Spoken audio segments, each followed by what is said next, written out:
Well, before we get into that, I want to say, for the record that I don't feel comfortable about this documentary. I feel I have like, you know, I think I have a strong suspicion that I'm gonna come off as a pretentious blowhard. And I'm gonna look like a joke. So, you know, it makes sense that we should make this documentary, that we should make this little film, and, you know, you can ask me questions, and I will do my best to answer, even though normally I would never be asked these questions, because I don't think anybody gives a fuck, really. You know, who cares what I have to say? But I'm doing my best to answer them, but I know I'm gonna look like, you know, a monkey, you know, with shit on my face, just trying to answer these questions.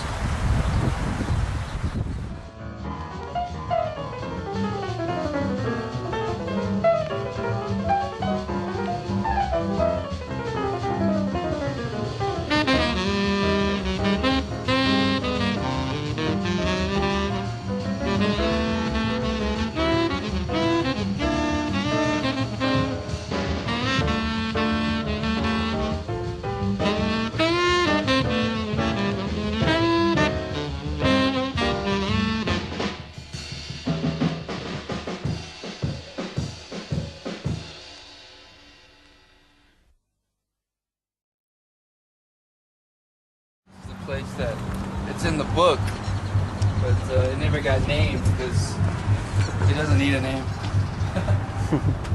Yeah, we're good now.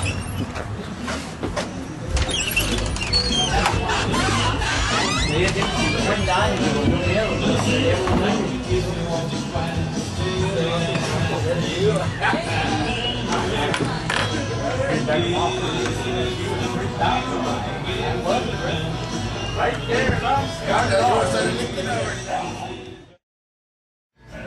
this is where, is this going fast with broken glass? So this is that bar. This is that bar. In fact, Ron, Cole and I were, fuck, he won't care. His name's Ron. His character is based on a guy named Ron. We can edit that out. I shouldn't say that. There's no reason to be that factual. All right. And it was based on memories, a collection of memories where we were sitting at the bar over there, and the girl at the booth was sitting on one of these up there. And the payphone I slam into is in the back over there. But yeah, I lived at this bar for years. I mean, it's down the street, and it's cheap. It's the one bar that I could come to and actually spend some money. But it's the bar I could come to with friends and have a fantastic time, because they wouldn't be too hung up on buying me a beer every 2 minutes. Because it's $1.50. It's $1.50. And plus, you can buy pitchers here for like $5.50 or $6. So a lot of times, a couple of my friends would just buy me a pitcher, and they would buy like Jack and Cokes or whatever. But they were sympathetic. I mean, it was them shutting me up, but it was also them saying, "It's cheap, so here you go, buddy. Here's a pitcher. You know, look at that, Shanks. It's all yours. That whole thing is yours." And they buy me a shot to go with it. And I would be appeased, because my anxiety or my dependence on alcohol was so intense that I think I'd get anxiety from thinking about my next drink. And and they knew that, and they hated that. They saw it as wasted time. You know, they were like, well, you know, Shanks is a little more amusing or entertaining when he's just, you know, fluid and he's not thinking about his next drink. So a place like this, they could just buy me a pitcher and be like, all right, you know, shut that anxiousness up and relax. You know, pick up some women, or, you know, take your pants off and, you know, tell the whole bar you want to suck their dick. Good or bad, I was living that way, and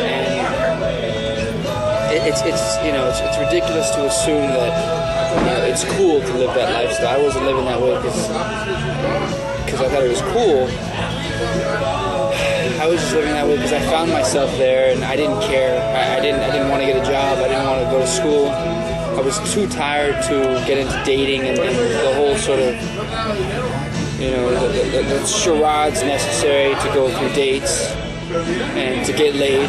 You know, when really all you know, people want to fuck, and half the time they feel it's necessary to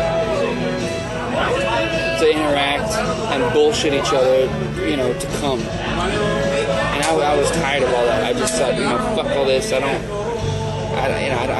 care where my money comes from. I don't have any. It's easier not to have any money, and it's easier to drink. But the truth is that if you drink like that, you pay for it. I mean, you fucking pay for it. My asshole paid for it. My anus paid for it. I mean, it was a horrific daily thing. You know, I made shit 4 or 5 times a day, and maybe puking it intermittently in between, and it was like that all the time, every day. You know, we're talking years. And I mean, that's something to be proud of, but, you know, fuck you for bringing that up, because it's not an issue of pride. It's just it's an issue of factual remembrance. But, you know, I don't know. I mean, Bukowski's memorable because he was that guy. You know, he was an ass. I mean, you know, he inspired, you know, Modest Mouse, that song Bukowski. He inspired that song, you know, and the refrain is, who would want to be such an asshole? I mean, you know, he wrote great prose and he wrote great stories, but he was a fucking asshole because, you know, he was a selfish, petty little artist who just said, you know, let's drink. And I think I learned plenty giving up. Giving up? Giving up, and it was books like you know, Down and Out, in Paris. It was books like the Thief's Journal, especially the Thief's Journal. You know, where Genet could write about, you know, the magnificence of a cock. You know, on the same page where he goes on some extremely heavy diatribe.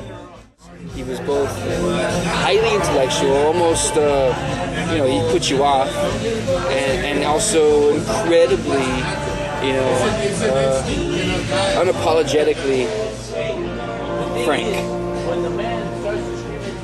A marriage of high literature and pornography? Absolutely. I mean, I didn't want to read about some of the stuff he wrote about. I mean, you know, I like sex, but I'm, you know, I mean, despite the rumors, I'm hetero.